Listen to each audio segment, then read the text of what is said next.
Irmãos queridos, boa noite. Não sei se estão me ouvindo. Eu estou aguardando só o PP chegar para ele assumir o papel aqui de anfitrião. Opa, já está aqui o PP. Aí eu vou deixar ele assumir o papel de anfitrião. Nós vamos ter uns minutinhos aqui ah, ah, para esperar todo mundo chegar.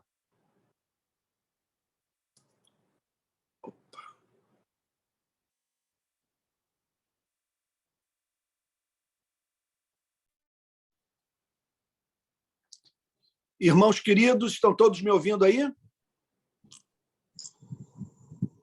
Estão todos me ouvindo? Boa noite. Sim, Antônio. Boa noite. Boa noite. Beleza. Vamos dar mais uns 3 minutinhos de tolerância para esperar todo mundo chegar e nós começarmos o nosso bate-papo teológico. Eu acho sensacional. Puxa vida, tá, além do retorno que vocês me dão, né? Esse bate-papo está sendo gravado. Então, isso vai ficar para a posteridade.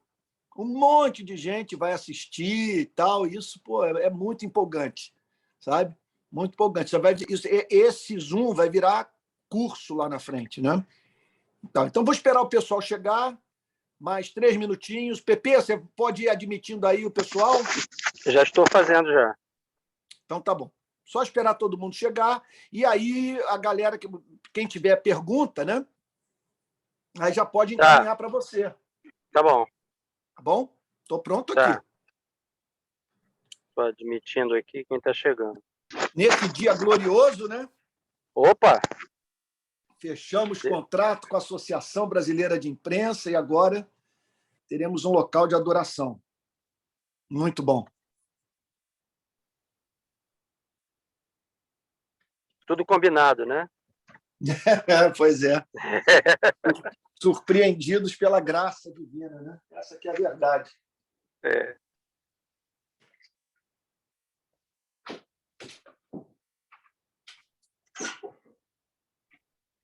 Você quer começar o quê? 8h05, que já são 8h04, e tem 12 pessoas aqui.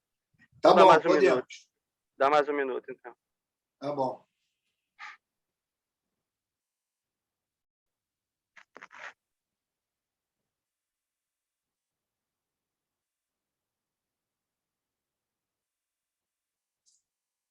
Alguém já quer levantar a mão para quando começar a liberar, já poder fazer a pergunta? Vocês que sabem. Se quiser já dar uma mãozinha levantada, já ajuda aqui para poder encaminhar. Ou então liberar para fazer direto, como vocês quiserem. Eis-me aqui. Pronto, 8h05, está liberado. Então tá bom. A primeira pergunta. Espera aí. Quem quiser fazer, desmuta aí, tá bom, pessoal? Por favor. Pedrinho, fica à vontade. Vai lá. Primeiramente, eu queria dar os parabéns aí a vocês, que imagino que deve estar numa luta muito grande nesse momento aí de mudanças de rotina de vocês. Então, parabéns pelo espaço, que a gente só viu a foto, mas eu acredito que seja um espaço muito bom e que vai suprir a necessidade. Então, a minha pergunta é mais curiosidade. Curiosidade de saber como que vocês estão se planejando assim para esse momento, né? Principalmente a você, Antônio, como é que você está vivendo esse momento no seu ministério, na idade que está e replantando não só uma comunidade de fé, mas um movimento de plantação de igreja. Né? Eu considero um movimento de plantação. Como que está sendo isso? E como é que você e o PP está lidando com toda essa novidade, assim? Eu não sei, eu imagino que vocês devem estar bem, apesar de felizes, também apreensivos com tanta coisa acontecendo. Olha, realmente você foi na questão, mostrando que o seu amor realmente o fez estar atento ao que nós estamos vivendo aqui no Rio. De 2018 para cá, eu passei a viver o inferno, desde o momento que tomei a decisão de denunciar a aliança que setores inteiros do movimento evangélico brasileiro fizeram com Bolsonaro. E, paralelo a isso, a ênfase nesse modelo de espiritualidade que eu sigo em causas que são vistas como comunistas. Desigualdade social, miséria, né? Encarceramento em massa, enfim, né? Violação de direito. E, então, a coisa se tornou tão séria que acabou atingindo minha relação com a igreja. As manifestações não tinham aceitação de todos os membros, e bem como do conselho, a maior parte do conselho. E eu não via como ficar calado, como, em nome da unidade da igreja, eu não defender o evangelho, porque, para mim, em última análise, sem preguiça alguma no que eu vou falar, a glória do evangelho estava em jogo, porque associar o cristianismo ao bolsonarismo é um crime. Então, eu tomei a decisão de deixar de ser pastor titular. Estava cansado e também não conseguia dar atenção às demandas da igreja. Mas acertei com a igreja, ficou combinado que eu continuaria servindo a igreja, não como pastor titular, mas como missionário urbano, como teólogo público, e servindo também a igreja em retiros, congressos e tal, né? Seria a minha igreja, a igreja da qual seria membro. Só que eu deixei o pastorado em dezembro e, em janeiro, eu fui comunicado que o conselho havia tomado a decisão de querer cortar todo o vínculo comigo. Jamais imaginei uma coisa como essa em minha vida. Aí a notícia vazou e chegou aos ouvidos dos membros. E aí, dezenas largaram a igreja, dizendo que não ficariam na igreja porque não aceitavam o tratamento que eu havia recebido e que isso não havia sido pactuado, a igreja não tinha sido consultada.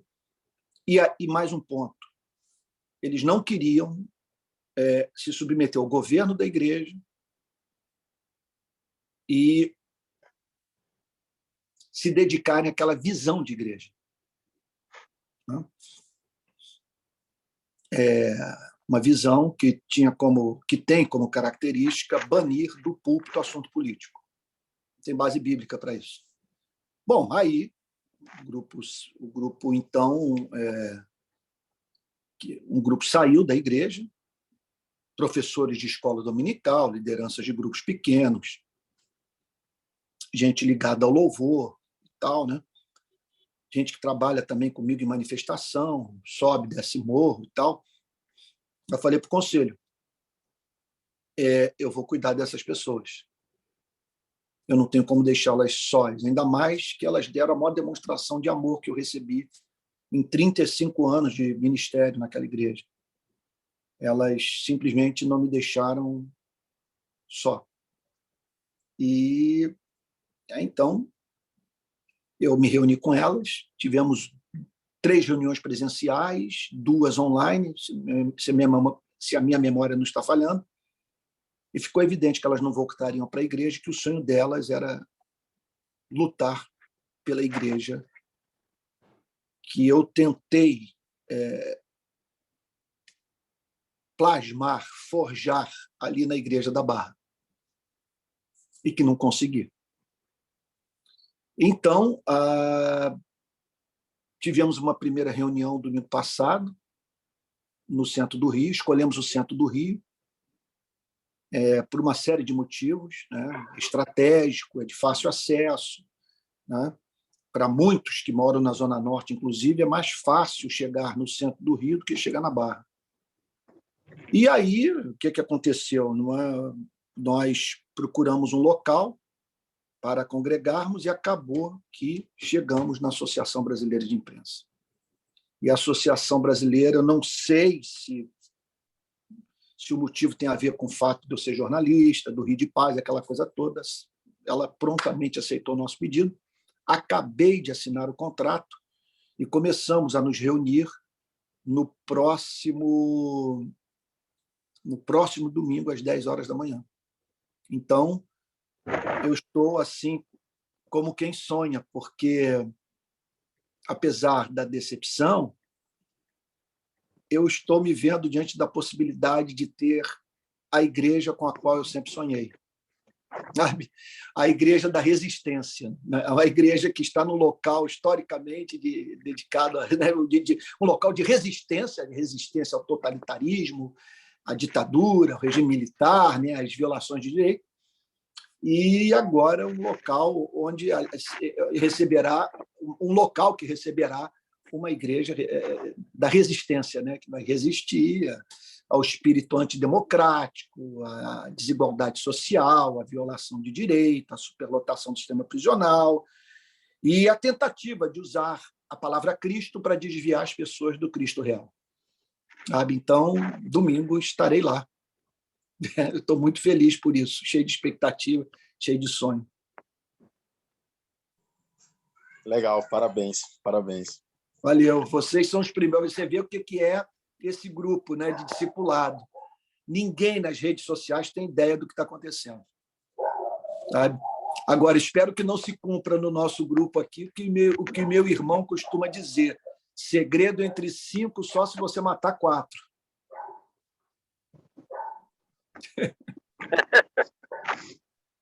Então, tá bom. Próxima questão aí. Antes da Paula, só para lembrar que agora às 10 da manhã, né? Antigamente era 10h30, mas nós tivemos que fazer uma adequação de horário, tá, pessoal? Então, o culto que era às 10h30, agora às 10 da manhã, tá? Por favor, não perderem o horário, o domingo. Paula, fica à vontade. Oi, boa noite, tudo bem, pessoal? Boa noite, pastor Antônio. Boa noite, Paula, querida. Tudo bem? Tudo, querido. A gente está muito feliz aí com essa nova situação que vocês estão vivendo. Muito bom, parabéns. Uma pergunta. Eu assisti a sua publicação lá na plataforma e é uma fala que o senhor sempre tem, né? Dizendo que antes do vá, não peques mais, a gente deve pensar em a tua fé te salvou, né? Porém, quando eu penso digamos, no slogan, né, do Evangelho, que é arrependei-vos e crede no Evangelho, o arrependei-vos é uma referência à consciência de pecado, né? Eu queria saber um pouquinho o que o senhor podia dizer sobre isso, porque a menos que a gente conheça o nosso pecado, não tem como se arrepender e não tem como crer no Evangelho. Quer dizer, são coisas que andam juntas, né? Eu queria que o senhor falasse um pouquinho disso. Agora, sem a visão do amor gracioso de Deus, não tem arrependimento para a vida, você só tem arrependimento para a morte. Sim. Há o arrependimento para a vida, há o arrependimento para a morte. Há um arrependimento que nos faz tomar o caminho de Judas e há o arrependimento que nos faz tomar o caminho de Pedro. Então, não tem como nós dissociarmos o arrependimento da esperança. Sim. Não temos como... Nós não temos como separar o verdadeiro arrependimento da fé salvadora, sabe? Então, o verdadeiro... Eu me arrependo. É interessante, quando eu me aproprio do arrependimento, eu me aproprio concomitantemente do amor. Sim. Porque, em última análise, o que me leva a me arrepender é a bondade dele. Exatamente. Olhar para ele e dizer...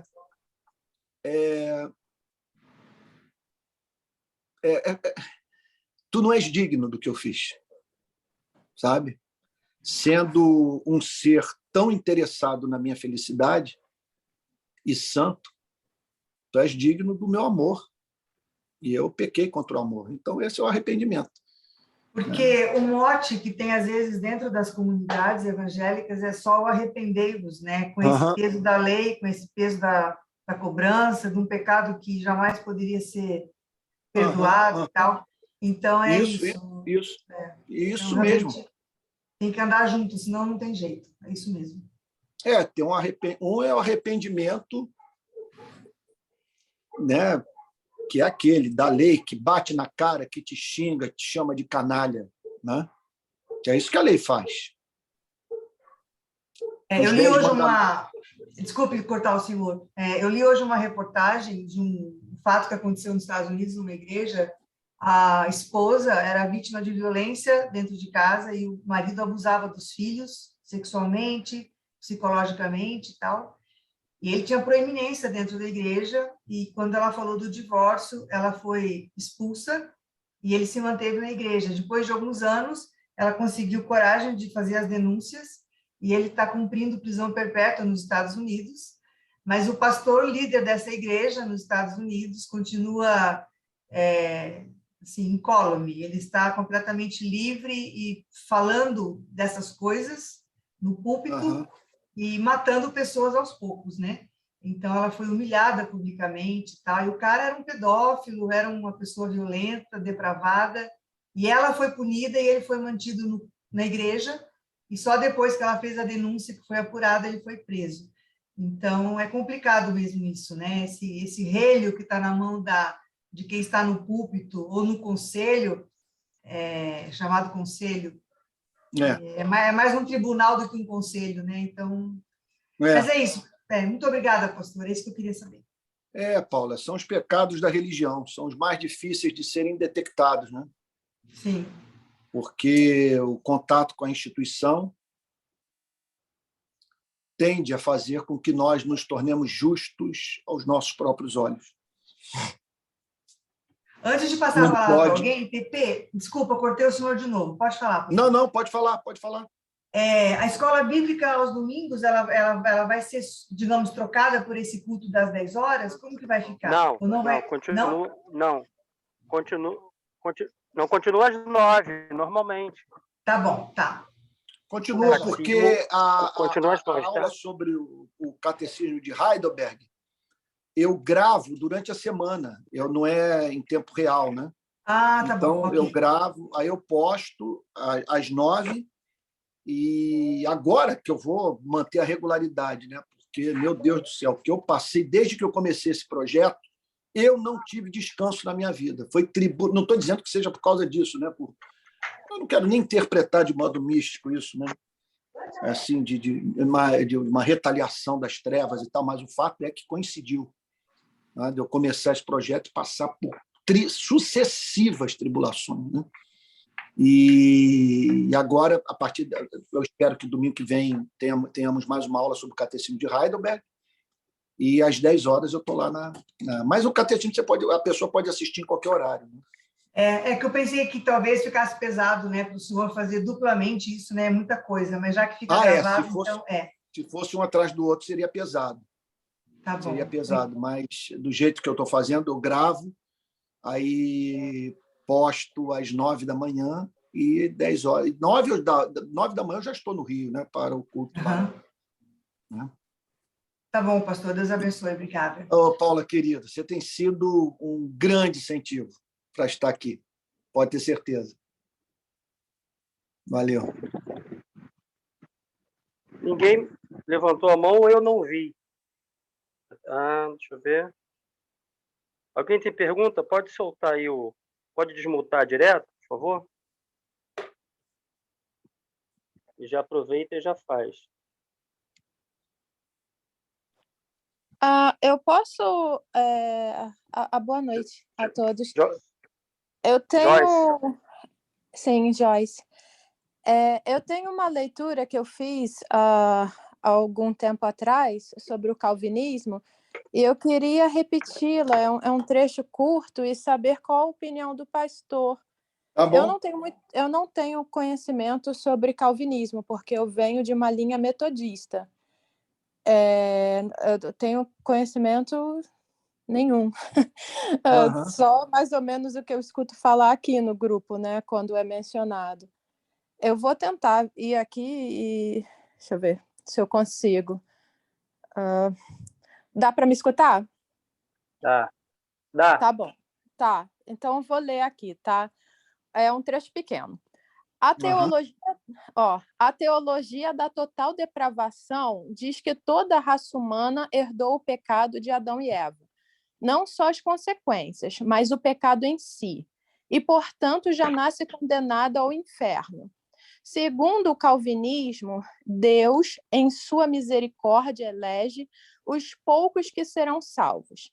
Essa eleição, segundo o calvinismo, foi predestinada por ele antes de criar anjos, universo e qualquer pessoa. O calvinismo de raiz crê na prerrogativa de Deus salvar quem ele quiser e deixar os demais condenados ao inferno. Afinal de contas, ele é soberano e nós, vasos de barro. Não temos o que reclamar. Aí a pessoa, né, que escreveu diz assim: eu pergunto apenas, se Deus tem o controle sobre tudo e se ele providencialmente organizou os eventos antes deles acontecerem, o pecado do primeiro casal aconteceu exatamente como Deus quis? Para quê? Deus arquitetou toda essa bagaça para tirar glória de tanto sofrimento?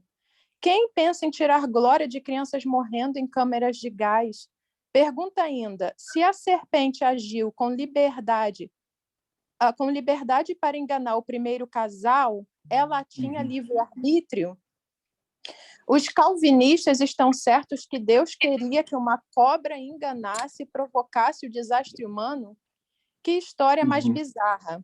Se Deus não estava no controle da serpente e não teve como evitar o pecado original, a frase Deus no controle não seria uma grande tolice? Uma tolice original que começou no Éden. Então, eu fiquei pensando assim, eu fiquei só pensando. Eu não cheguei a... Tem coisas na vida que a gente só pensa. Não... Calma aí, só um minutinho, que eu estou ouvindo vocês. É que eu vou tentar melhorar a qualidade aqui do coisa. Pode falar. Estou ouvindo, Joyce. Então, assim, essa é a leitura que eu fiz. É um texto bem pequeno, né? E eu queria saber assim, a sua opinião diante desse argumento. Assim, é isso. Tá bom. Olha, eu vou botar um microfone aqui, ver se vai melhorar a qualidade do meu áudio, tá? O microfone. Se melhorar, vocês me dêem um toque. Opa. Ok. Estão me ouvindo? Melhorou a qualidade? Está a mesma coisa? Não faz diferença? Ou está com algum ruído? Tá a mesma coisa, pastor. Ótimo. Mesma coisa? Mesma coisa. Gastei dinheiro inutilmente num microfone. Não mudou nada, a mesma coisa. Um microfone caro pra caramba. Mas, então vou tirar. Tá fazendo diferença nenhuma. Então, deixa para lá. Estão me ouvindo? Sim. A vantagem é que também não piorou. Oi? Não melhorou, mas também não piorou. Não fez nada. Ah, tá. Tá bom. Tem alguma coisa aí apitando aí, não sei o que. Tá bom. Joyce, querida. Tá me ouvindo? Sim, estou, pastor. Oi, Joyce. Vamos lá. Você pode repetir a primeira frase, por favor? Tá. Então, ele diz a primeira frase? É sobre a total. Começa a ler para mim, por favor, novamente, porque ele trata de várias doutrinas. Vamos lá. Tá. Ele fala mais sobre a total depravação, né? Então, a teologia da total depravação diz que toda a raça humana herdou o pecado de Adão e Eva. Não só as consequências, mas o pecado em si. E, portanto, já nasce condenada ao inferno. Segundo o calvinismo, Deus, em sua misericórdia, ele coloca entre aspas, em sua misericórdia elege, fecha aspas, os poucos que serão salvos. Essa eleição, segundo o calvinismo, foi predestinada por ele antes de criar anjos, universo e qualquer pessoa. Olha só, tá bom aí. Depois eu peço que você retome a leitura. Tá. Bom, olha só.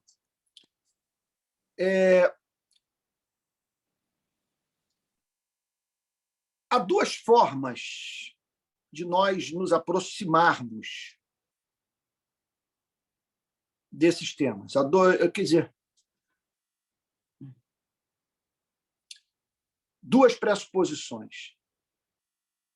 Quer dizer, a primeira delas é que nós temos que ficar com as Sagradas Escrituras, mesmo quando as Sagradas Escrituras ficam contra aquilo que julgamos racional.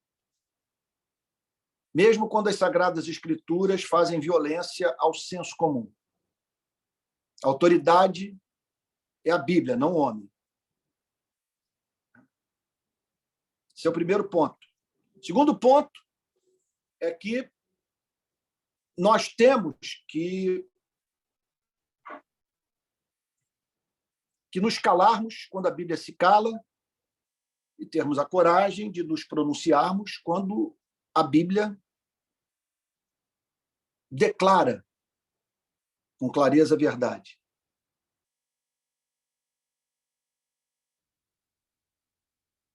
Então, a questão que nós temos que tratar agora é o seguinte: sobre esses temas todos mencionados por esse autor, o ponto não é se eles fazem violência ou não à nossa razão, mas o que é ensinado pelas Sagradas Escrituras. Agora, é importante que saibamos que, se chegarmos à conclusão que as Sagradas Escrituras ensinam o que esse autor arminiano ensina, se chegarmos à conclusão que as Sagradas Escrituras ensinam o que o calvinismo ensina, seja qual for o sistema teológico que abracemos, o agustiniano, o calvinista, o arminiano, nós vamos ter problemas. Nós vamos estar diante do mistério que exigirá de nós confiança implícita no amor de Deus, que é uma das definições da palavra fé. Porque esse texto procura corrigir uma suposta injustiça nos procedimentos de Deus, mas que nos remete para problemas muito mais graves do que aqueles que podem ser encontrados no sistema calvinista. Porque, se Deus não predestina,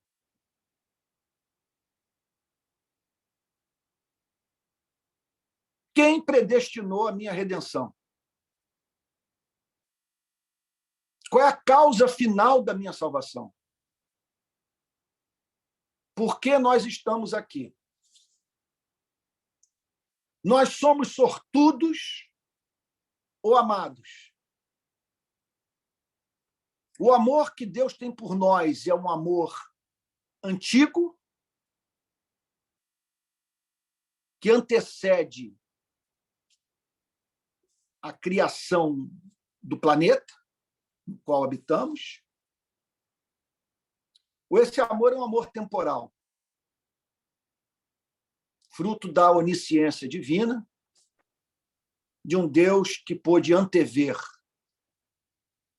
a presença de um coração bom em você e em mim, um coração tendente, propenso, potencialmente aberto à experiência da fé, e que, por isso, portanto, ele agiu pelo Espírito Santo para salvar não aqueles que de antemão ele escolheu, mas aqueles que de antemão, por puro acaso, ele anteviu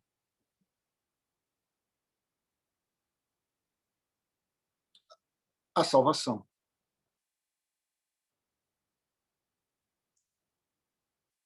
Então,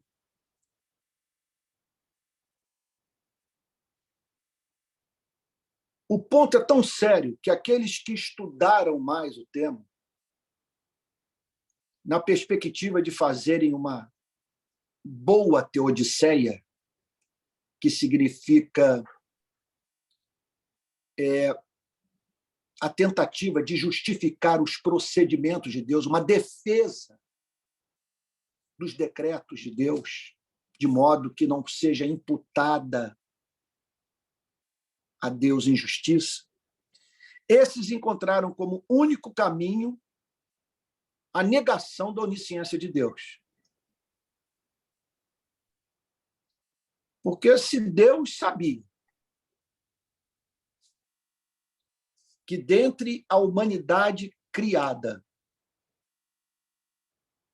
Joaquim, José e João, quer dizer, dentre a humanidade criada, alguns se perderiam, ao decidir criar essas pessoas,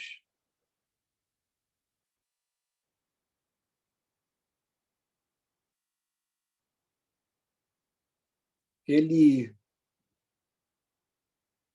não seria responsável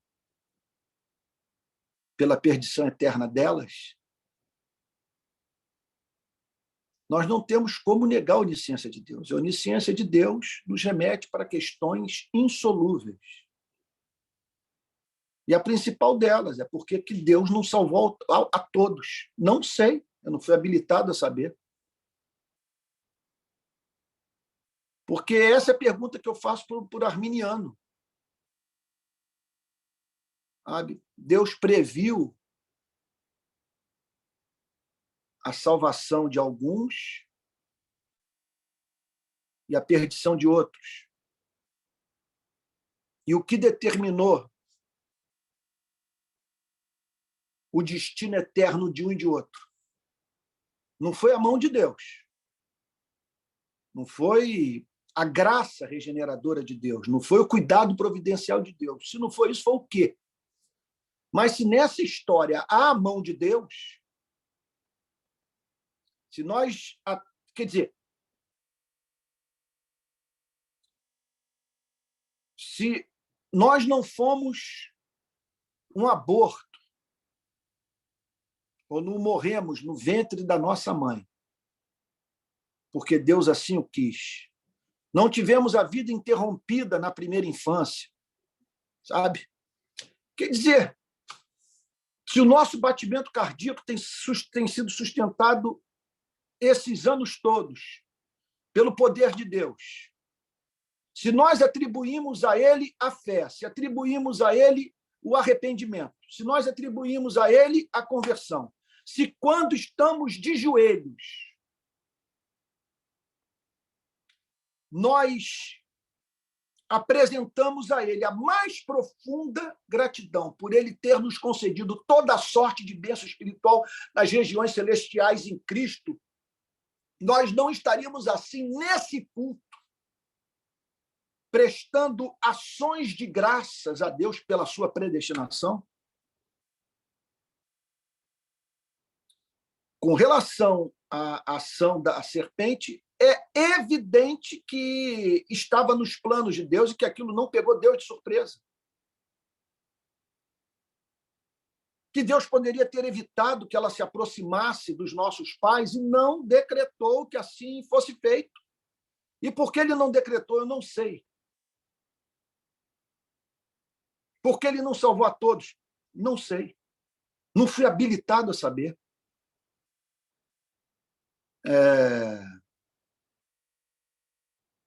Tudo que eu sei é que, para mim, é racional, é evidente, eu provo no meu espírito o fato de que o amor que ele tem por mim é antigo e que eu devo a minha existência, a preservação da minha vida,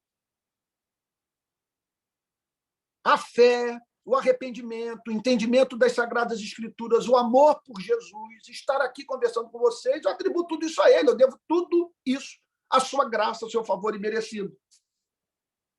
E, para mim, é repugnante a ideia que foi um golpe de sorte, que Deus não tem nada a ver com esse diálogo. Ele deu uma forcinha aqui e ali. Mas a predisposição para o bem é minha. Não é dada por ele. Isso não faz o mínimo sentido. Que a decisão que os nossos pais tomaram afetou a vida de todos nós, isso não tem a mínima dúvida. É ensinado claramente pelo Antigo e pelo Novo Testamento. Que a culpa dos nossos pais foi imputada a toda a espécie humana,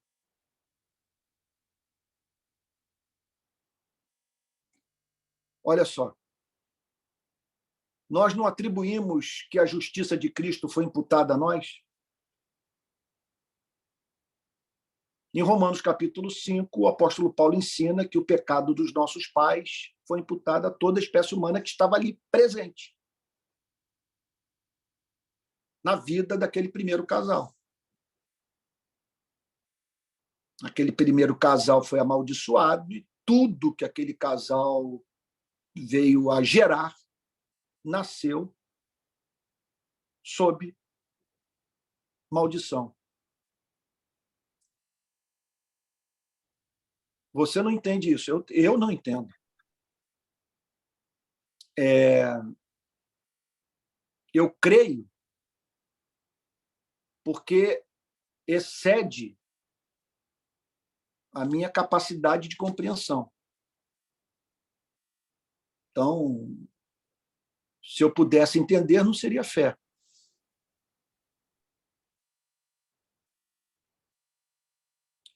Então, o que é fé? É a confiança na palavra de Deus. Eu confio na sua revelação e no fato de que, se ele decretou que as coisas fossem assim, é porque aprove a ele, na sua infinita santidade, que as coisas sucedessem dessa forma. Na verdade, é o seguinte: para nós eliminarmos conflitos intelectuais referentes à separação final dos seres humanos, só existe uma forma de nós dizermos que todos serão salvos. Se a salvação não é extensiva a todos, nós estamos com problemas. E por isso que a Bíblia diz que quem não se tornar criança não vai entrar no reino dos céus. Não é quem não se tornar um débil mental não vai entrar no reino dos céus. É quem não se tornar humilde e reconhecer que estamos lidando com um ser maravilhoso, inescrutável. Como diz o grande Martin Lloyd-Jones, a inescrutabilidade de Deus é a maior causa dos nossos tropeços espirituais. O fato de que nós não entendemos. Então, é ensinado com muita clareza que o pecado de Adão foi imputado a toda a espécie humana e que a justiça de Cristo foi imputada a uma parcela dessa população. Quer dizer, foi imputada a todos os seres humanos, exceto aqueles acerca dos quais a Bíblia diz que eles não serão salvos. Então, o que mais, Joyce? Tem mais coisa aí nesse texto que você leu que mexeu com os meus brios calvinistas. Vamos lá. Bem, eu não conheço praticamente nada de calvinismo, mas eu passei a me interessar a partir do meu convívio com o grupo.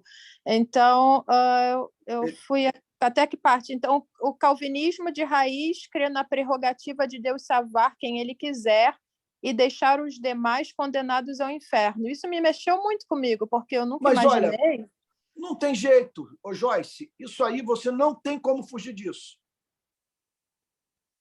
Porque se ele sabia de antemão que algumas pessoas iriam para o inferno, aprove a ele, e a linguagem do apóstolo Paulo é duríssima nesse sentido, revelar a sua justiça nos vasos de ira. Tá? Isso está escrito literalmente assim nas Sagradas Escrituras. E é isso que nos causará perplexidade naquele dia. É de você olhar para a vida dos que se perderam eternamente e você pensar, eu podia estar ali. E não estou porque, por motivo que me é inescrutável, exceto pelo fato de ele ter me amado, ele me salvou. E mais o que ele diz o texto, Joyce? Aí depois ele diz, eu pergunto apenas se Deus tem o controle sobre tudo e se ele providencialmente organizou os eventos antes deles acontecerem, o pecado do primeiro casal aconteceu exatamente como Deus quis? Para quê? Bom, calma aí. Vamos lá. O texto ele é bastante infantil, porque ele está dizendo o seguinte: tá bom, se Deus sabia, se Deus decretou de antemão, ele decretou a queda, quer dizer, então ele decretou a queda, ele decretou a tentação, ele decretou tudo. Aí então vamos pensar na alternativa. Ele Qual é a pergunta alternativa? para quê? Qual é a alternativa? Um ser infinito em sabedoria, que conhece o que vai acontecer ou o que aconteceria se ele tivesse decretado. Ou então, um ser que não decreta nada, mas é capaz de ter acesso a todo o sistema de causa e efeito. Toda a relação em todos os campos da vida entre o que pode ser considerado causa e o que pode ser considerado efeito. Aí eu pergunto, ele de antemão sabia que era possível a serpente se aproximar daquele primeiro casal e estragar tudo? Pelo menos como possibilidade. O que eles estão tentando é usar do racionalismo para tentar isentar Deus de culpa. O que eu gosto no calvinismo é que o calvinismo diz, olha, é isso que a Bíblia ensina e nós não entendemos. E quando tentam desconstruir o calvinismo para justificar a Deus, o calvinista olha e diz, olha, você tornou tudo agora muito mais difícil do que já era para nós. Porque o que você está dizendo é o seguinte, que tudo está nas mãos do homem e que o amor que Deus tem por mim não é eterno. Quer dizer que é uma parte dessa redenção que eu atribuo exclusivamente a mim. Agora, como explicar eu ter nascido melhor do que os demais seres humanos? Que alguém me explique isso. Por puro acaso. É incrível. Então, aí mais o quê? Como é que termina o texto? O que ele diz em seguida, Joyce? Tá, eu parei aqui nessa parte. Para quê? Né? Ele pergunta para que Deus ia fazer isso? Para ser glorificado? Ele continua. Deus arquitetou toda essa bagaça para tirar glória de tanto sofrimento? Quem pensa em tirar glórias de crianças morrendo em câmeras de gás? Pergunto ainda, se a serpente agiu com liberdade para enganar o primeiro casal, ela tinha livre-arbítrio? Os calvinistas estão certos que Deus queria que uma cobra enganasse e provocasse o desastre humano? Que história mais bizarra! Se Deus não estava no controle da serpente e não teve como evitar o pecado original, a frase, abre aspas, Deus no controle, fecha aspas, não seria uma grande tolice? Não, tolice é você pensar num ser onisciente, boníssimo, justíssimo, benevolentíssimo, que cria você e a mim e nos deixa entregues ao acaso, com uma série de desgraças acontecendo na nossa vida, sem que dela possa se extrair, sem que dessas desgraças possa se benefício algum. Olha, a experiência de um filho entrando numa câmara de gás, sabe? A gente não sabe sobre o que estamos falando. Essa que é a verdade, que a gente não tem ideia do que é isso. Mas talvez pelo fato de não termos ideia quanto a isso, a gente possa, não sei, a gente possa tratar com um pouco mais de sobriedade.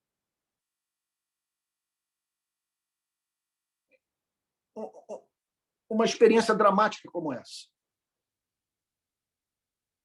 Então, de um lado, eu me vejo perante um Deus que, ao ver o meu filho entrar numa câmara de gás, põe a mão no meu ombro e diz: jamais poderia imaginar que tal pudesse acontecer. Eu me solidarizo com você. Um Deus que decretou a morte do meu filho é perturbador. É tão perturbador que, para ele falar sobre o amor que ele tem por nós, ele fala sobre a morte do seu filho. Porque a coisa é muito séria para nós. Agora, você me dizer, você não, né, Joyce? Obviamente, por uma doçura de pessoa. Mas alguém me dizer que ele sabia que tal poderia acontecer. Que era uma probabilidade. Vamos dizer que ele... Então, nós não estamos nem falando mais sobre Deus, estamos falando sobre um super-anjo. Que esse super-anjo, que não é Deus, porque Deus não está jogando dado. Deus não está como a gente na ponta dos pés, perscrutando o amanhã, para ver o que vai acontecer. Senão nós vamos cair naquela história de uma profecia que me contaram lá em São Paulo. Eu fui pregar em São Paulo e me contaram a história de um profeta que virou-se para o irmão atribulado e disse: meu servo, não te inquietes, porque farei o que estiver ao meu alcance para te ajudar. Quer dizer, se o que escapar ao meu controle, você está ferrado. Ou então aquele outro profeta que me contaram que essa profecia foi entregue na Austrália. Quem me contou foi um teólogo australiano. Ele disse que o profeta se levantou e disse: eis que vem dias de grandes tribulações. Furacão, terremoto, maremoto, clangor de trombeta, até eu estou com medo. Quer dizer, Deus com medo da grande tribulação. Isso faz lembrar aquela história do sujeito na van, né? E o motorista descendo a lenha na van, voando, né? Tal, e todo mundo desesperado, gritando. Né? O senhor vai matar a gente, para com isso, diminui. E um sujeito no meio da van, impassível, na santa paz. E todo mundo gritando: para com isso aí, freia isso aí, diminui. E o camarada lá no meio, dá completa indiferença. E o pessoal: para com isso aí, vai parar, nós vamos morrer. E o cara lá no meio, até que pararam a van. Aí todo mundo saiu xingando o motorista, aí teve um que virou-se para o sujeito lá e falou: e você, rapaz, que todo mundo aqui desesperado, você o tempo todo calado, não falou nada. Ao que ele virou-se para o pessoal e disse o seguinte: é que eu trago no peito o meu São Jorge. No que ele tirou só estava o cavalo branco.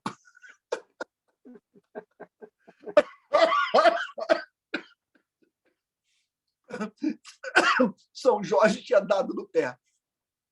Sabe? Então, nós estamos diante do mistério. Só que essa conversa é um mistério, a vida é um mistério, gente. Por isso que tem que virar criança. Sabe? Eu não entendo o meu modo de agir, vou entender os procedimentos de Deus. Não conheço a mim mesmo, vou conhecer a mente de Deus.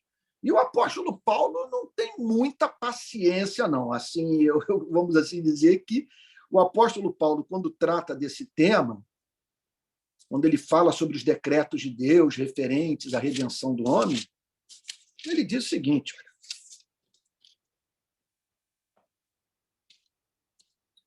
então fica essa questão: predestinados entre os judeus, predestinados entre os gentios, como explicar esse mistério todo? Aí Paulo conclui o pensamento dizendo o seguinte: ó profundidade da riqueza, tanto da sabedoria como do conhecimento de Deus. Quão inexplicáveis são os seus juízos e quão insondáveis são os seus caminhos. Qual é o sentido da palavra inexplicável? Qual é o sentido da palavra insondável? Pois quem conheceu a mente do Senhor? Ou quem foi o seu conselheiro? Ou quem primeiro deu alguma coisa a Deus para que isso lhe seja restituído? Aí Paulo termina dizendo o seguinte: olha, vamos fazer um negócio? porque dele, por meio dele, para ele são todas as coisas, a ele seja a glória para sempre. Amém. Vamos cair de joelhos e o adorar e dizer que estamos dentro do mistério. O que eu sei é que Jesus morreu por mim na cruz e que se Jesus morreu na cruz, sendo filho de Deus, Deus é bom, sua misericórdia dura para sempre e nós não estamos servindo ao diabo. Estamos servindo a um Deus de amor e eu olho tudo pela perspectiva da cruz. E é a cruz que faz com que eu não enlouqueça e que não chame Deus de Satanás. É isso. Agora, mistério, você querer arrancar o mistério da fé, é o pior de tudo. Para arrancar o mistério da fé, você criar um sistema racionalista que tudo tem que se encaixar dentro do senso comum. Ora, o senso comum diz para mim que se Deus salva um soberanamente, ele tem que salvar todos. A Bíblia diz que não é assim. O que eu posso fazer? O senso comum diz para mim que um ser perfeito, se ele cria o homem à sua imagem e semelhança e o coloca no paraíso, ele cerca esse paraíso de proteção e impede a queda. Não. Ele decide a queda, para que os seres humanos descubram algo que só a queda permitiu que todas as criaturas inteligentes do universo compreendessem, que ele é capaz de amar os que não são dignos do seu amor. A queda introduz no planeta o sentido da palavra graça. Se não fosse a queda, nós não conheceríamos a graça. Sabe?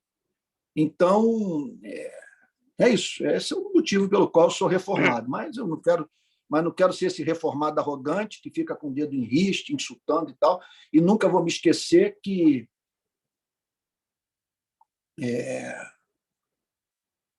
o que a Igreja Metodista, o que a teologia arminiana produziu de santo no planeta, sabe? Eu diria que hoje o Brasil precisa desesperadamente de um arminiano como John Wesley. John Wesley, hoje, nos púlpitos brasileiros, esse país estaria passando hoje por uma reforma social. Sabe? Arminiano. Então, não sou desses embora eu acredite que o calvinismo é o estágio intelectual mais avançado do pensamento, da história do pensamento da Igreja, contudo, eu estou certo que uma coisa é conhecer teologia, outra coisa é conhecer a Deus. Sabe? Os demônios são calvinistas, e isso que é apavorante. Alguma questão mais? Obrigada, pastor. Nada, Joyce. Olha, esse texto, vou te dizer, hein? O textinho para atiçar fogo no coração reformado. A gente... Foi. Bem, eu nem sei qual é o meu coração. Eu não cresci na igreja. Eu cresci na igreja católica, mas eu me converti com 17 anos dentro da igreja metodista. Isso. Então, eu mal escutava falar de Calvino, muito mal mesmo. Você ver. Era para sempre você ver John que dá para Wesley. entrar no reino dos céus sem ele, né? Sim. Mas eu li esse texto e me lembrou do grupo, porque Calvino é muito mencionado, e eu fiquei sem resposta nenhuma. Eu falei, vou trazer para o grupo que a gente pensa juntos. É isso mesmo, fez bem. Agora, é aquilo, né? Embora eu declare que dá para ser salvo sem Calvino, eu acredito que há flores que só nascem no solo calvinista. Porque se o homem é o que ele pensa,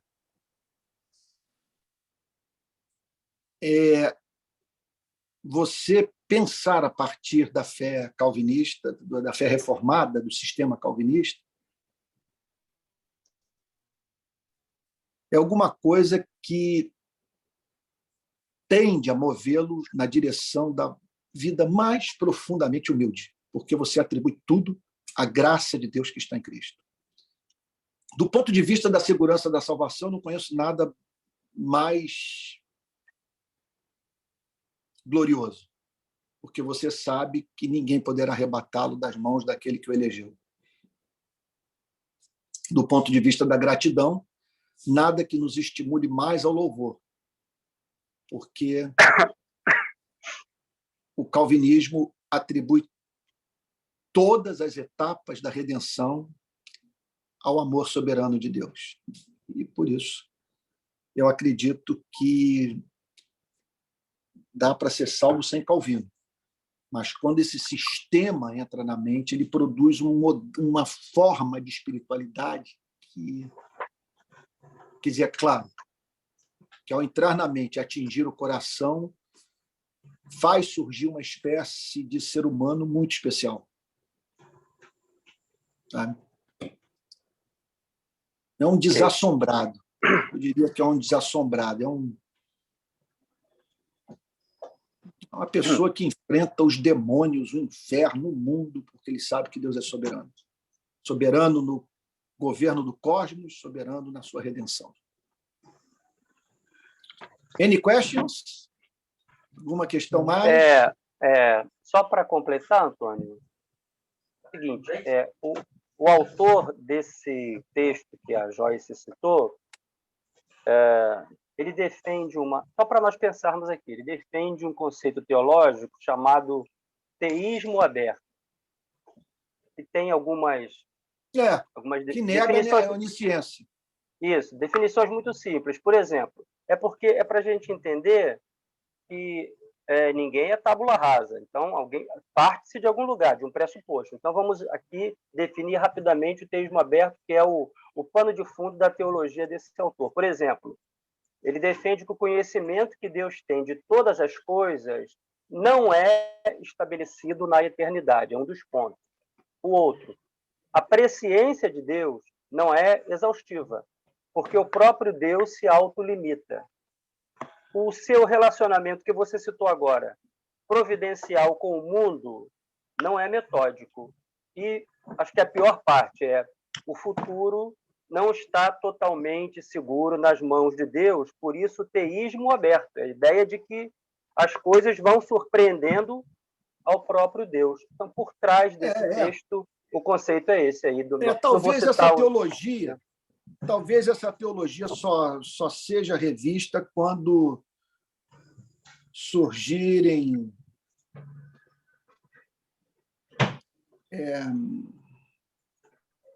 supercomputadores, para além de tudo que já concebemos, inteligência artificial, e nos depararmos com o fato de como que o homem, programando essas máquinas, é capaz de antever uma quantidade absurda de fatos que estão para ocorrer.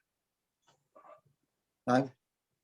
Então, agora, você negar o conhecimento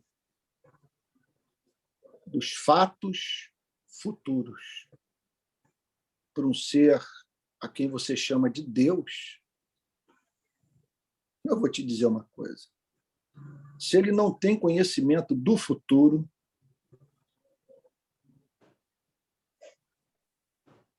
não é Deus. É racional afirmar que ele não poderia ter criado um mundo como esse. Porque ele não conhece o futuro, mas é inteligente o suficiente para saber o que um casal é capaz de fazer com suas vidas na presença de um demônio. Dos desdobramentos de uma queda para a vida de bilhões e bilhões de seres humanos. Não tem como. A ideia é indigna. Aí nós não estamos falando mais sobre Deus, estamos falando sobre, repito, um super-anjo.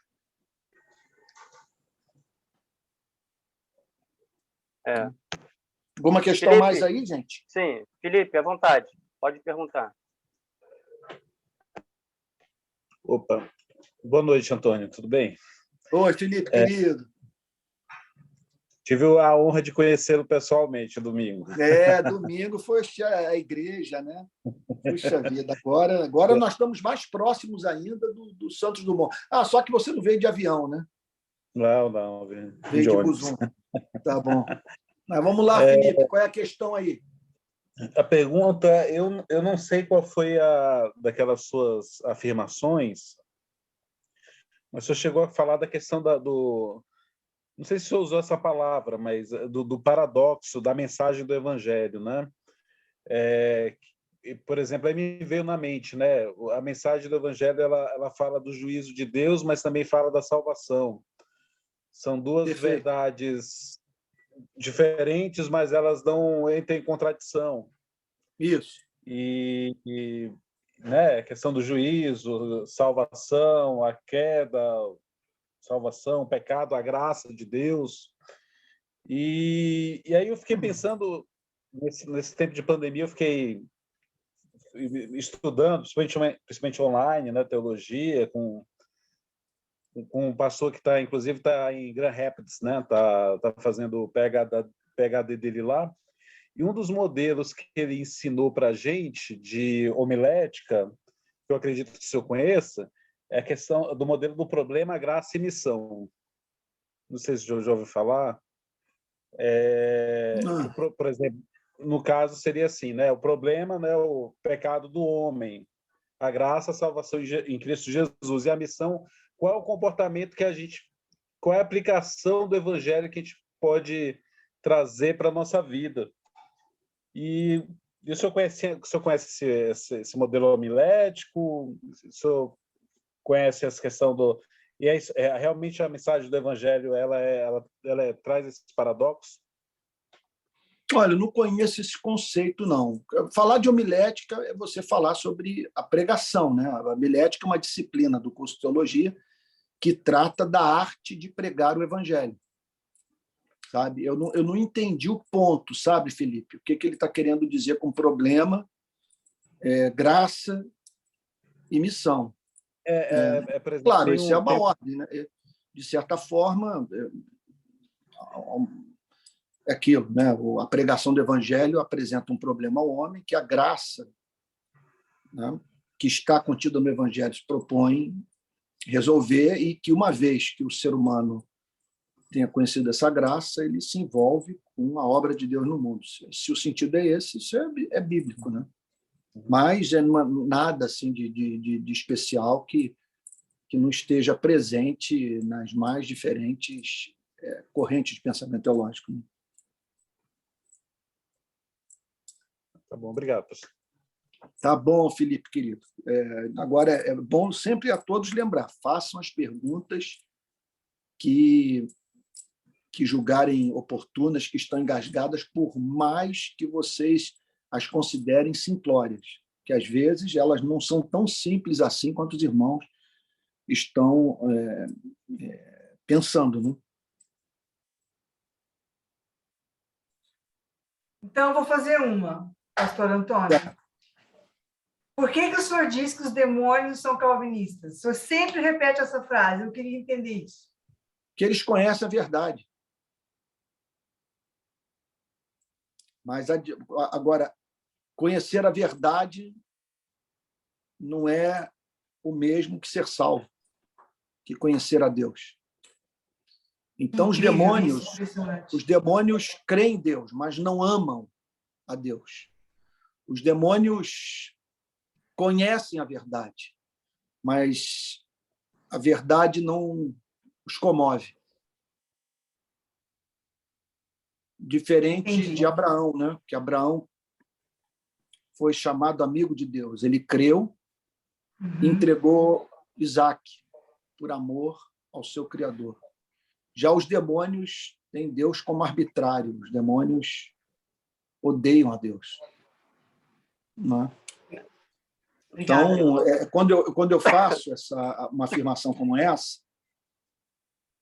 na verdade, eu acho que é a forma mais dura de você confrontar a arrogância de alguns calvinistas. Porque quando eles... que muitas vezes são encontrados defendendo o sistema de uma forma muito petulante, sabe? E orgulhosos da sua tradição, enquanto não vivem o que ensinam. Né? Então, precisa ser dito para eles que ninguém jamais foi considerado salvo na Bíblia pelo simples fato de conhecer teologia. Entendi. Não é isso, Paulo? Ótimo, Ô, muito Antônio, obrigada. eu não sei se está no Azorrag, eu não sei se está no Azorrag a frase que os demônios reconheceram Jesus como filho de Deus antes dos discípulos, gente. Eu não sei se É está no verdade. livro, mas Isso eu é lembro fato. bem dessa Foram os frase. Não sei se primeiros está a no livro. chamar Jesus de Filho de Deus Altíssimo, foram os demônios. Então, conhecimento teológico, esse é o erro da Igreja Presbiteriana, de achar que pelo fato da pessoa subscrever a Confissão de Westminster, sabe, que isso já é um sinal de novo nascimento, mas não é mesmo. Não é mesmo. A lição para nós. Né? É. Alguém mais pode liberar aí? Mário, vontade, Emerson, Heloísa, Rejane. Hoje eu estou mais para ouvir e para ver os irmãos do que para falar e para perguntar. Agradeço a oportunidade. Tá bom, querido. Falou, a Heloísa Mário. levantou a mão ali. Levantou? Heloísa, por favor. Pode perguntar. Só desmutar Oi, gente, boa direto. noite. Primeira vez que eu falo com vocês, estava aqui muito tímida, porque vocês sabem muito mais do que eu, ou melhor, sabem tudo, eu não sei quase nada, mas eu estou amando muito participar do grupo e aprender com vocês. Bom. Aí eu estou exultante de felicidade com essa notícia da ABI, do Salão da ABI. É como se eu estivesse me sentindo mais pertencendo à rede de pequenas igrejas, e sim, eu quero que cresça muito, eu quero que alcance muita gente que se sente entristecida com tudo que está acontecendo, e quero de verdade fazer parte disso. Hoje eu estou vivenciando uma dificuldade muito grande. Eu continuo na minha igreja, apesar de ter um pastor absolutamente bolsonarista que me enlouquece, mas eu faço parte do corpo e eu amo a igreja. É uma igreja em células, eu participo de uma célula. Ele é tão perturbador que ele me grudava na célula dele. Eu só consegui me livrar da célula do pastor semana passada. E aí agora eu estou numa outra célula onde eu posso ser o mesmo, mas com mais facilidade, porque tem o sigilo da célula. Meu pai santo. Então, ele é tão crica, às vezes, que ele me mandou um textinho, um vídeo, que depois eu vi que estava no Globo também, sobre a homenagem do Bolsonaro ao Dia da Mulher. Só misericórdia para me fazer aguentar isso e ficar calada. Então, tem várias coisas que acontecem na minha vida, e depois, um dia que a gente se encontrar mesmo, a gente pode compartilhar. Meu Deus do céu. Posso imaginar. Eu sou carioca, né? Eu nasci no Rio, na verdade. Quando eu nasci, minha mãe morava em Ipanema, eu fiquei metade da minha vida eu passei no Rio. Casei, vim morar em Guarulhos e estou aqui desde então. A cidade me adotou, o casamento terminou, mas fiquei aqui. E aqui eu construo o SUS, e aqui eu aprendi de Jesus, e aqui eu fiz a minha confissão de fé, e acho que nunca fui tão feliz na minha vida, e testemunho milagres. O pessoal fala, né, que não tem milagrinho, nem milagrão, nem pecadinho, nem pecadão. Isso é uma verdade, né? Porque às vezes os pequenos milagres do nosso dia a dia nos alegram mais o coração do que aquelas grandes promessas que dizem que Deus tem para nós e que a gente demora a ver. Então, assim, Deus faz milagre na minha vida todos os dias. Eu acho que vocês foram a rede de pequenas igrejas, e você, Antônio, inclusive meu irmão chama Antônio, e ele foi evangelizado por mim. Hoje ele está na Batista de Pinheiros. E ele é Botafogo também, é uma coisa louca isso. Meu Deus, isso é santificação total. Talvez seja. Ele tem um caminho lá para seguir. E um dia eu vou ali. Eu acho que em junho eu tenho férias, vou ver minha mãe. Aqui em casa, Heloísa, até o álcool gel é do Botafogo. Eu não tenho mais eu não tenho mais nem nada do Flamengo. Meu irmão nadou para o Flamengo. Bom, nós tínhamos uma relação diferente. Ele era botafoguense e nadava para o Flamengo. Enfim, eu quero dizer que quando eu via as suas apresentações, muitas ministrações pequenas, né? Aquela parede que tem de florzinha atrás, eu vi muitas vezes ali aquilo quando eu estava muito aflita e angustiada, vendo tudo o que acontecia na minha igreja e sendo excluída e colocada de castigo no banco por acreditar de forma diferente em Deus. Porque eu sou do SUS, eu sou médica do SUS por escolha, então eu faço isso nas favelas, em todos os morros do Rio de Janeiro, desde que eu me formei. Eu tenho quase 40 anos de formado. Então eu entendo o que você quer dizer, de andar no meio das armas e pedir licença para metralhadora. Eu fiz isso para acompanhar planejamento familiar, muitos anos da minha vida. Eu me encontro nisso. Tá? E quando você falou, eu falava, Senhor, se eu morasse no Rio, eu juro que eu ia frequentar a Presbiteriana da Barra, eu preciso disso, eu preciso respirar de novo, eu preciso respirar esse cristianismo, eu preciso disso. E eu pedia, então eu posso dizer que a Rede Pequenas Igrejas é a resposta das minhas orações. Porque eu falei, Senhor, eu não posso ir para a Barra, o Senhor trouxe a Barra para mim. Então, assim, eu sou só gratidão e hoje eu estou tão feliz, eu acho que quanto vocês, por essa locação do espaço, né, por esse contrato com a ABI. Espero ansiosamente, estou espalhando essa ideia para um monte de pessoas aqui que eu conheço que têm esse mesmo coração, todos aguardando o seu programa do Bial. Então, eu só queria me apresentar um pouquinho, né, porque todo esse tempo eu estou calada, mas estou atenta. Tá bom, Heloísa, que participação maravilhosa. Agora, é impressionante que a sua experiência é muito parecida com a minha. Em meio a tanta riqueza que você falou, eu gostaria de destacar esse ponto. A experiência de campo fez com que você enxergasse na teologia o que aqueles que nunca foram lá, muitas vezes, não conseguem ver. Quer dizer, uma mulher crente que trabalha em ambiente de favela, sabe, ela é movida a pensar naquilo que nós só pensamos quando a geografia literal das nossas vidas nos permite ver, né? Foi o que aconteceu comigo. Esses dias, uma socióloga lá da igreja tocou na ferida, porque quando esse grupo saiu, eu me reuni com os irmãos e dei a liberdade de todo mundo falar. E uma delas, socióloga, falou, Antônio, eu te conheci em 2005, 2006. Você era liberal em política, em economia. A favela tornou você social-democrata. Em 2005, 2006, quando você falava mal do PT, eu tinha vontade de ir no púlpito e te dar um soco, ela falou para mim. Sabe? Mas aí eu vi que o que você falava era verdadeiro. E eu fiquei na igreja. E hoje eu não entendo como que as pessoas não aceitam que você fale sobre o candidato preferido delas. Né? Que lá na igreja esse foi o problema central. Então, aí a importância é aquilo que o Frei Beto usa, alguns atribuem a frase até a mim, eu acho, porque ela consta num dos meus livros. O Frei Beto diz o seguinte, a cabeça pensa a partir de onde os pés pisam. Então, uma médica do SUS não tem como pensar diferente de você. Sabe? Então, eu entendo perfeitamente a sua crise. É isso. Mas eu acredito, Heloísa, que há um grande arrependimento aguarda a igreja do nosso país. Aquela reunião ontem em Brasília, aquilo é um vexame. Aquilo é um vexame. Um presidente da República se dirigir para um grupo de religiosos e dizer, eu estou aqui para me dirigir para onde vocês me encaminharem, para fazer o que vocês quiserem. Você imagine o contrário.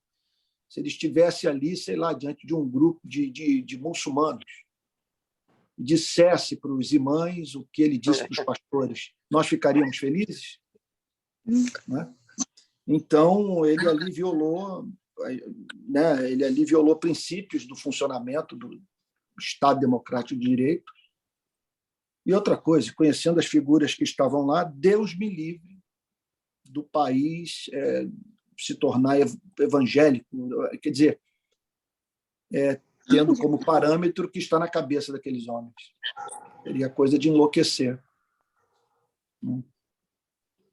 É isso. Alguma questão mais? Tem uma pergunta muito boa aqui da Mariana. Vou fazer porque ela escreveu aqui no chat. Pastor, tendo em vista que o Senhor mencionou que simplesmente reconhecer Jesus como Filho de Deus não é evidência de salvação e novo nascimento, você poderia falar brevemente sobre as características ou evidências do novo nascimento? Isso. A Bíblia é muito clara e ela não seria complexa num assunto de tamanha importância como esse. Os puritanos resolveram essa questão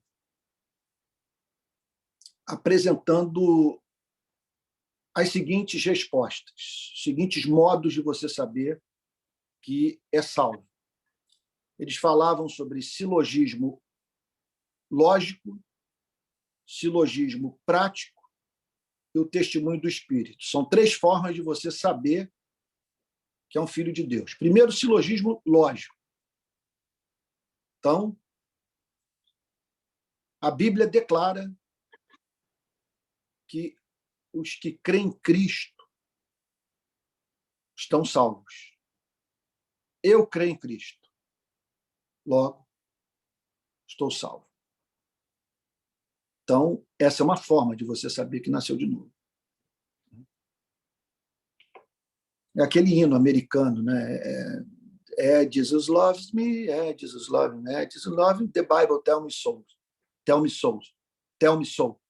Então, quer dizer, eu sei que Jesus me ama porque a Bíblia diz assim. Né? Essa é uma forma. Agora, tem uma outra, que é o silogismo prático. A Bíblia declara que o nascido de novo produz o fruto do Espírito. Eu vejo a presença do fruto do Espírito na minha vida. Logo, eu nasci de novo. Né? Martin Lloyd Jones costumava dizer que na vida dele ele entendia que era um grande sinal de novo nascimento o fato dele amar a igreja. Tem nos seus livros, em mais de uma ocasião, eu vi o Martin Lloyd Jones dizer que ele preferia estar ao lado do cristão mais humilde a estar ao lado do ímpio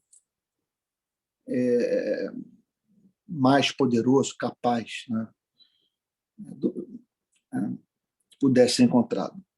E ele atribuía esse amor pelos irmãos à graça regeneradora. Agora, há uma terceira forma de você saber que nasceu de novo, que é o batismo com o Espírito Santo, ou o selo do Espírito Santo, ou o testemunho interno do Espírito Santo. Essa é uma outra forma. Espírito testificando que o seu Espírito é filho de Deus. Então, o que a gente pode dizer é o que Paulo declara em Gálatas capítulo 5, versículo 6. Porque em Cristo Jesus, nem a circuncisão, nem a incircuncisão tem valor algum, mas a fé que atua pelo amor. Então, a fé que atua pelo amor. O primeiro exercício da fé verdadeira é o amor. E onde estiver amor, ali Deus está presente e uma extraordinária evidência de novo nascimento também se faz presente. Amor. Amor que assume a forma de longanimidade, bondade, graça, né? Amor que faz com que aquele que cruza o nosso caminho volte para casa dizendo: eu nunca fui tratado com tanta dignidade.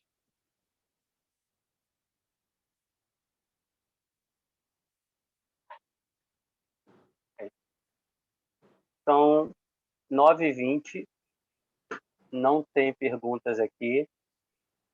Mas se não tiver mais uma, Antônio, você fica à vontade aí. Eu acho melhor parar por aqui mesmo também. Hoje, olha, hoje foi um dia que eu não parei, né? Então, vou tentar jantar agora e essa aula vai ser gravada e eu espero fazer com que ela suba amanhã, tá bom? Para a nossa plataforma lá da Rubra. Tivemos um momento bastante rico hoje, graças a Deus por isso. E eu estou apaixonado pelo nosso grupo, né? E feliz de ver tanta gente ávida pela palavra de Deus, tá bom? E eu espero não ter entristecido o Felipe. O Felipe está por aí ainda? Estou aqui. Oi, Felipe, você não ficou triste quando eu falei sobre o que o pregador ensinou, que eu falei que é alguma coisa que você encontra, né, nos mais diferentes... Tá, não foi de modo algum querer menosprezar a pergunta nem a sua contribuição, só para dizer que é um conceito que é muito presente nas obras teológicas, que ele é muito basilar, né? Que é você tomar consciência do problema, o grande problema da sua vida, que é o pecado, a graça ser apresentada a você, a salvação em Cristo, e o chamado para a obra missionária como consequência dessa redenção. Se é que eu entendi corretamente o que esse autor que você mencionou e citou, né? Tá bom? Isso mesmo, obrigado. Mas eu espero que ninguém se sinta desencorajado a fazer pergunta aqui. Aquilo que eu já disse, a única pergunta idiota é aquela que não é feita. Tá bom? PP? Ok, acabou, Antônio. Não tem. Olha, Fica à eu vontade acho aí. que eu vi uma mão levantada. Eu acho que foi a do Viu? Marley, né? Foi? Foi Não apareceu. eu. Posso Ah, compartilhar só uma coisinha rápido? Bem rápido. Tá claro. bom, querido. Desculpa, viu? Não vi. Não, imagina, eu levantei rápido e baixei. Boa noite a todos. Primeira. Bom, é o seguinte, eu queria compartilhar com os irmãos. Eu não sei se é por causa do desejo que eu tenho de ir lá na igreja, no Rio de Janeiro, agora, no novo espaço, mas é que eu tive meio que uma visão, o crente também tem visão, de, de ver uma multidão indo em direção a essa igreja, ao Rio de Janeiro.